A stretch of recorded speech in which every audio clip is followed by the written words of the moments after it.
Peter Semitopolis supports his Why Entrepreneurship Should Be Taught in School posting by linking to a TED Talk by Sir Ken Robinson. Robinson's talk centered on how human creativity is stifled by the education system.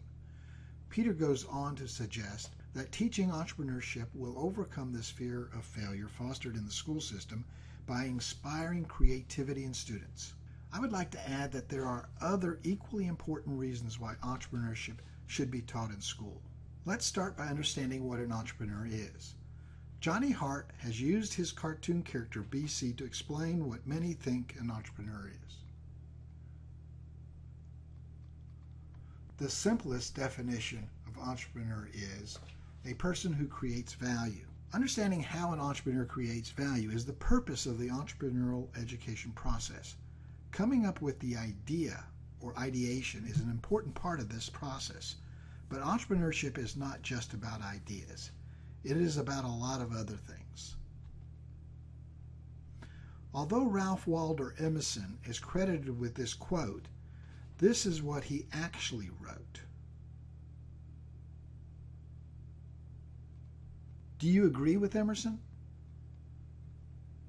This is just a few of the thousands of better mousetrap ideas that have been approved by the U.S. Patent Office.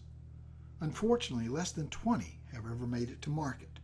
He is correct, provided the market perceives the mousetrap as improved, the market thinks the mousetrap is priced right, the market is aware of the mousetrap, and the market can find where to purchase the mousetrap. These classic principles are taught in most every business course, but are targeted at existing businesses. In many ways, existing businesses are like jumbo jets flying in the air. Although these enterprises are moving forward at different altitudes, the principles for maintaining the plane's course are well known. Just like the laws of physics keep the plane in the air, the laws of finance and marketing keep a business making a profit.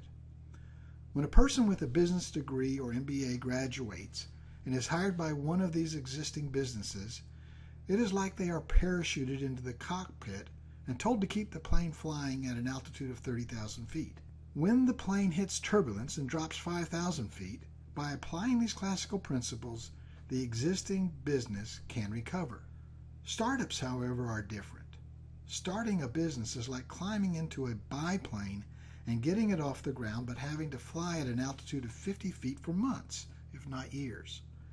Although the same laws of finance and marketing affect the business, a startup does not have the same margin for error. A startup must apply these laws to successfully overcome many obstacles that existing businesses never encounter. The first thing a pilot learns is not how to take off or land a plane. Only after mastering how to maneuver the plane at altitude are they taught how to successfully transition through takeoff and landing. Entrepreneurship education is learning about how these classic business principles can be applied when transitioning an idea into a business.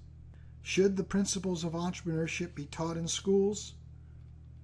Absolutely, for the very reasons Peter mentions and much, much more.